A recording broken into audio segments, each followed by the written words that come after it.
एक गांव में सुरेश नाम का एक आलसी आदमी रहता था, जो कि कम मेहनत करके ज्यादा पैसे कमाना चाहता था। तुम्हारे लालच की वजह से हमारा सब कुछ बिक गया और हमें इस छोटे से घर में आकर रहना पड़ रहा है। जल्दी से कोई अच्छा सा काम ढूंढ लो, जिससे कम से कम हम अपना जीवन यापन तो ठीक से कर सकें। अरे तुम चिंता क्यों करती हो? इस बार मैं कोई ऐसा काम करूंगा जिससे हमारे पास जल्द से जल्द बहुत सारे पैसे आ जाए। हाँ। अरे चिंता कैसे न करूं, तुम्हारे जल्द से जल्द पैसे कमाने के चक्कर में हमारा सब कुछ बिक गया। पर इस बार तुम ऐसा क्या सोच रहे हो जो तुम जल्द से जल्द बिना मेहनत से पैसे कमा लोगे? वो तो मैंने अभी तक सोचा ही नहीं। पर तुम देखना, एक दिन हमारे पास सब कुछ होगा। हाँ, पैसा, बंगला, गाड़ी, सब कुछ। और तुम महारानियों के जैसे हुक्म चलाना बस। हाँ, जैसे सब तुम्हारे नौकरी पर आने का इंतजार ही तो कर रहे हैं। अच्छा सुनो, मुझे किसी काम से शहर जाना है, तो मुझे थैला दे दो। और कुछ चाहिए हो तो बता देना।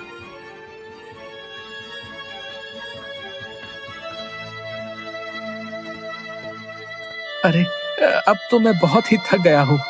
चलो, ये पास में बगीचा है, यहीं पर जाकर थोड़ा आराम कर लेता हूँ। सुरेश बगीचे में आराम करने लगता है। वैसे उर्मिला आज बात तो सही कह रही थी, मुझे कोई ना कोई काम तो ढूंढना ही होगा। पर ऐसा कौन सा काम करूं जिससे बहुत सारा मुनाफा हो? अरे ये क्या, आम? क्यों ना मैं फलों का व्यापार करूं। हाँ, मैं अपना एक फलों का बगीचा लगाऊंगा। हाँ, और फिर मुझे बहुत सारा मुनाफा होगा। मैं आज ही शहर से बीज लेकर आता हूँ। अरे नहीं, पर उसमें तो बहुत समय लगेगा। तब तक मैं क्या करूंगा? और अगर मैं मंडी से फल खरीद कर भी बेचूं, तब भी मुझे ज्यादा मुनाफा नहीं होगा और मेहनत भी बहुत लगेगी। हाँ, तब तो मुझे कुछ और ही सोचना होगा। और इतनी मेहनत, ना बाबा ना, मैं नहीं कर सकता। मुझे कुछ और ही सोचना होगा। पर अभी तो मैं इस बगीचे से फल लेकर जाता हूँ। उर्मिला और बच्चे खुश हो जाएंगे।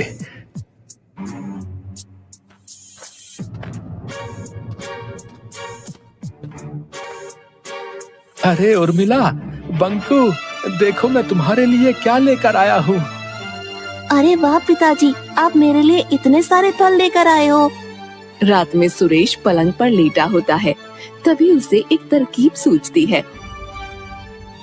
क्यों ना मैं सभी पेड़ों पर से फल तोड़कर बेचना शुरू करूं।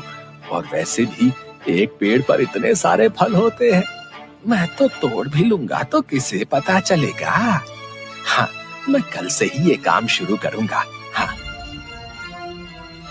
अरे उर्मिला, मैं आज से एक नया काम शुरू करने जा रहा हूँ। जाओ, मेरे लिए दही शक्कर तो लेकर आओ। हाँ, वो सब तो ठीक है, पर तुम ऐसा कौन सा काम करोगे? अरे तुम आम खाओ, है? गुठलियां क्यों गिन रही हो? सुरेश एक सुनसान बगीचे में कुछ फल तोड़ने के लिए जाता है।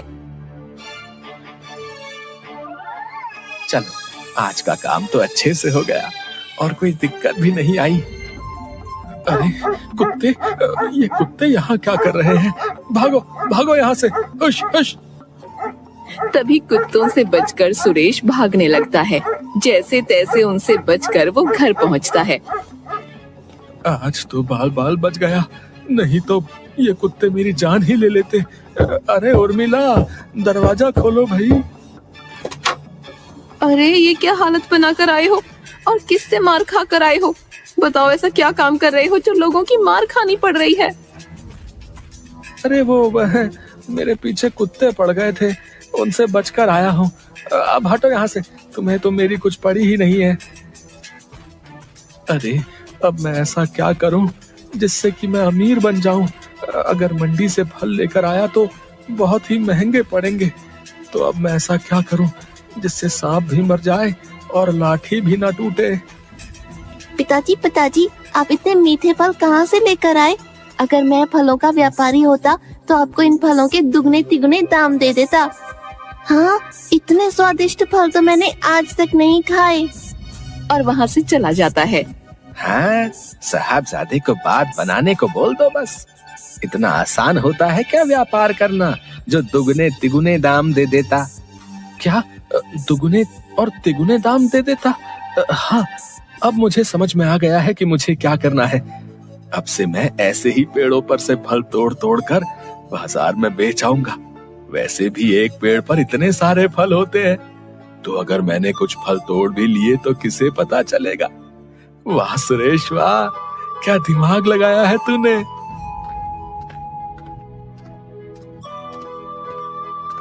फिर सुरेश एक बगीचे में से कुछ फल तोड़कर बाजार में बेच आता है।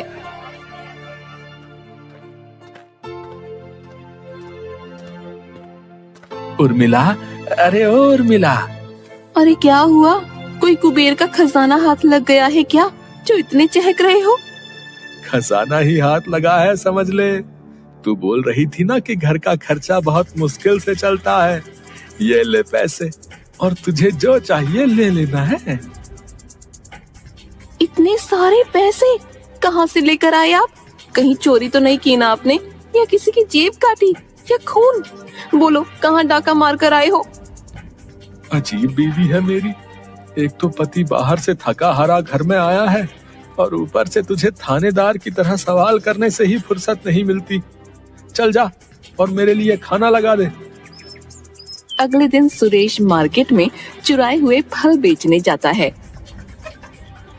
अरे भाई सुनो जरा, ये सारी फलों की पेटियां बेचनी है, जरा सही से भाव लगा दो। अरे वाह भाई साहब, अब तो इतने तरह तरह के फल आए हैं और दिखने में भी लाजवाब है। इनके तो आपको अच्छे खासे दाम मिल जाएंगे। लगता है कहीं के बहुत बड़े व्यापारी हो। ज्यादा बकैती मत करो हमारे सामने, समझे? और चुपचाप अपना काम करो। फिर दुकानदार सुरेश की सारी फलों की पेटियां ले लेता है और उसे फलों के बदले अच्छे खासे पैसे दे देता है। इतने सारे पैसे देखकर सुरेश का लालच और भी बढ़ जाता है। अरे वाह सुरेश, तू तो माला माल हो गया रे। अब तो मैं ऐसे ही रोज फल तोड़कर यहाँ पर बेचने आऊंगा। अरे वाह, आज तो मेरी चांदी ही चांदी है। मुझे ज्यादा मेहनत भी नहीं करनी पड़ी और इतने सारे पैसे भी मिल गए। कुछ हफ्तों तक सुरेश ऐसे ही फलों की चोरी करके मंडी में बेच आता। उसे इन सब से बहुत ज्यादा फायदा होने लगा, तो उसका लालच और भी बढ़ने लगा। ऐसा कौन सा काम करने लगे हो आप आजकल, जो रातों रात इतने पैसे कमा लाते हो? कहीं कोई गलत काम तो शुरू नहीं कर दिया ना आपने? अरे मैंने तुझे कहा था ना कि मैं कोई ऐसा काम करूंगा जिससे हम बहुत जल्दी अमीर हो जाएंगे। अब सुरेश की हालत में बहुत सुधार आ जाता है। वो एक बड़ा मकान ले लेता है। अरे सुरेश भाई, क्या बात है? कोई लॉटरी वाटरी लगी है क्या जो इतनी जल्दी इतना बड़ा मकान ले लिए? हाँ भाई, बस यही समझ लो कि लॉटरी ही लगी है मेरी है। गांव के कुछ लोग खड़े होकर उसके बारे में बातें कर रहे थे। अरे भाई, तुम्हें ऐसा नहीं लगता कि मेरे बगीचे से फल बहुत कम हो रहे हैं? क्या तुम्हें भी ऐसा ही लगता है? हाँ, बात तो सही कह रहे हो भैया, लग तो मुझे भी ऐसा ही रहा है। कहीं ऐसा तो नहीं कि हमारे फल कोई चोरी कर रहा है? क्या भाई, तुम भी बिना सर पैर की बातें करते हो है? तुमने फलों को गिनकर रखा था क्या जो कह रहे हो कि चोरी हो गए? और वैसे भी अभी तो तुम्हारे बगीचे में बहुत सारे फल नहीं पके हैं। कोई इन कच्चे फलों को चोरी क्यों करेगा भला? तुम ही बताओ, ये तो खाने में भी बेस्वाद ही लगेंगे। अरे भाई, तुम्हें पता है आज सुरेश ने एक नई कार खरीद ली भैया। क्या कार खरीद ली? अरे सुबह से कोई मिला नहीं क्या जो हमें बुद्धू बना रहे हो? हाँ, यहाँ हम दिन रात मेहनत करते हैं, पर फिर भी हमें घर का खर्चा चलाने में इतनी दिक्कत आती है। और वो तो निकम्मा है, वो भला कार कैसे खरीद सकता है बताओ? अरे नहीं, मैं सच कह रहा हूँ भैया, मैं अपनी आंखों से देखकर आ रहा हूँ। वैसे सुरेश आजकल ऐसा कौन सा काम करने लगा है भाई जो उसने इतनी जल्दी कार और मकान खरीद लिया? वैसे आजकल वो रोज सुबह सुबह शहर जाता है और देर रात को लौटता है। अगली सुबह सुरेश फिर चुराए हुए फलों को मंडी में जाकर बेच आता है। अरे भाई जरा सुनो, मेरे पास बहुत सारे कच्चे फल भी हैं, क्या तुम उन्हें भी खरीद लोगे? नहीं भाई, कच्चे फल तो हम नहीं लेते क्योंकि वो ज्यादा बिकते नहीं है और ज्यादा स्वादिष्ट भी नहीं लगते। पर हाँ, मैं तुम्हें उन्हें पकाने की एक तरकीब बता सकता हूँ। अरे भाई बताओ बताओ। फिर मंडी का आदमी सुरेश को फल जल्दी पकने वाली दवाई दे देता है। ये लो, इस दवाई से तुम्हारे फल बहुत ही जल्दी पक जाएंगे, समझे? रात को सुरेश फिर से किसी के बगीचे में चोरी करने जाता है। पेड़ पर चढ़कर फल चुराते समय वो गिर जाता है। अरे बाप रे, बहुत जोरों की लगी है, खड़ा भी नहीं हुआ जा रहा। बगीचे का मालिक वहाँ पर पहुँच जाता है। अरे कौन है वहाँ पर? फिर जैसे तैसे खड़े होकर सुरेश दौड़ने लगता है। कुछ दूर जाकर, हे राम, अयो, आज तो बाल बाल बच गया। अरे क्या हुआ? आप ऐसे क्यों लंगड़ा रहे हो? और कहाँ थे आप इतनी देर से? अरे कुछ नहीं, वो मैं बस चलते चलते फिसल गया। उर्मिला सुरेश को लंगड़ाते हुए देखकर हंसने लगती है। अरे अब क्या हंस रही हो? मेरी मदद करो चलने में। अगले दिन कुछ लोग चौराहे पर खड़े होकर बातें कर रहे होते हैं। तभी सुरेश लंगड़ाते हुए पास से गुजर रहा था।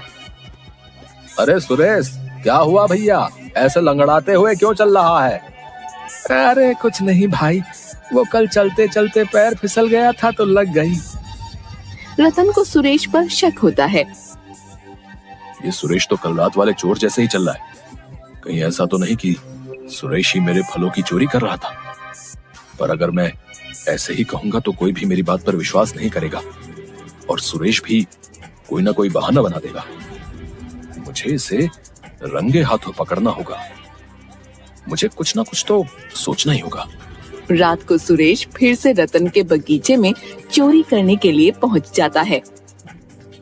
आज तो मैं इसके बगीचे से बहुत सारे फल तोड़ दूंगा, ताकि मुझे बार बार ऐसे मेहनत करने की जरूरत ही ना पड़े।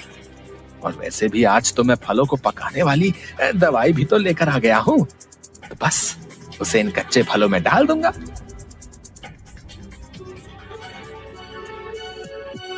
सुरेश रतन के बगीचे के बहुत सारे फल तोड़ लेता है और अपने घर के गोडाउन में चुपके से रख देता है और उसमें फल जल्दी पकने वाली दवाई डाल देता है। अगले दिन रतन देखता है कि उसके बगीचे के बहुत से फल गायब हैं। अरे भाई, तुम्हें पता है मेरे बगीचे के फल जादुई हैं। क्या बात कर रहे हो रतन भाई, सच में? हाँ सच में। देख, मैं रोज अपने फल धूप में रख देता हूँ तो ये सोने के हो जाते हैं। ये बात सुरेश तक भी पहुँच जाती है। अरे मैं ऐसे ही मंडी में जाकर इन फलों को बेच देता था। हे भगवान, अगर मुझे जरा भी इसके बारे में पता होता तो मैं हर रोज इन फलों को धूप में रख देता। चलो कोई बात नहीं, अब भी मेरे पास बहुत सारे फल हैं, मैं इन्हें धूप में रख देता हूँ। मेरी तो चांदी ही चांदी है। अरे नहीं नहीं, चांदी नहीं, सोना ही सोना है। फिर उसके बाद मुझे कोई धंधा नहीं करना पड़ेगा। अरे वाह सुरेश, वाह वाह, तेरे हाथ तो सोने का अंडा देने वाली मुर्गी लग गई रे। इंस्पेक्टर साहब, गिरफ्तार कर लीजिए इस चोर को। इसकी वजह से मेरा और इन गांव वालों का बहुत सारा नुकसान हुआ है। अरे क्या बात कर रहे हो तुम? अरे तुम मुझ पर ऐसे चोरी का इल्जाम नहीं लगा सकते। और तुम्हारे पास क्या सबूत है कि ये फल तुम्हारे हैं? मुझे पता था कि तुम अपना गुनाह कबूल नहीं करोगे, इसलिए मैंने सारे फलों पर यह निशान बना दिया था। कल मेरे बगीचे में जो चोर था वो पेड़ पर से गिर गया था और वो उस तरह लंगड़ा रहा था जैसे आज सुबह तुम लंगड़ा रहे थे। इसका मतलब साफ है कि मेरे और गांव के लोगों के फल तुम्ही ने चुराए हैं। अब तुम खुद अपना गुनाह कबूल करते हो या पुलिस कबूल करवाए? सुरेश, मुझे आपसे ये उम्मीद नहीं थी कि आप चोरी करेंगे। मैं बार बार आपसे पूछती रही कि ऐसा कौन सा काम कर रहे हो जो इतनी जल्दी पैसा कमा लेते हो, पर आप हर बार मेरी बातें टाल देते थे। आपके लालच की वजह से आज ये दिन भी देखना पड़ रहा है। क्या सीखेगा पंकु आपको देखकर? चोरी करना। मुझे माफ कर दो उर्मिला, मैं भी क्या करता। मुझे पैसे कमाने का इससे आसान तरीका और कोई नहीं मिला। अगर मेहनत करके आप मुझे 2 वक्त की रोटी भी खिला देते तो मैं खुश रहती, पर ऐसे चोरी का मुझे 1 रुपया भी गंवारा नहीं। मैं ये आपका बंगला, गाड़ी सब छोड़कर मेरे इस पुराने घर में फिर से जा रही हूँ। सुरेश, तुम्हारे लालच की वजह से मेरा और इन सारे गांव वालों का बहुत ही ज्यादा नुकसान हुआ है। अब उसका भुगतान कौन भरेगा?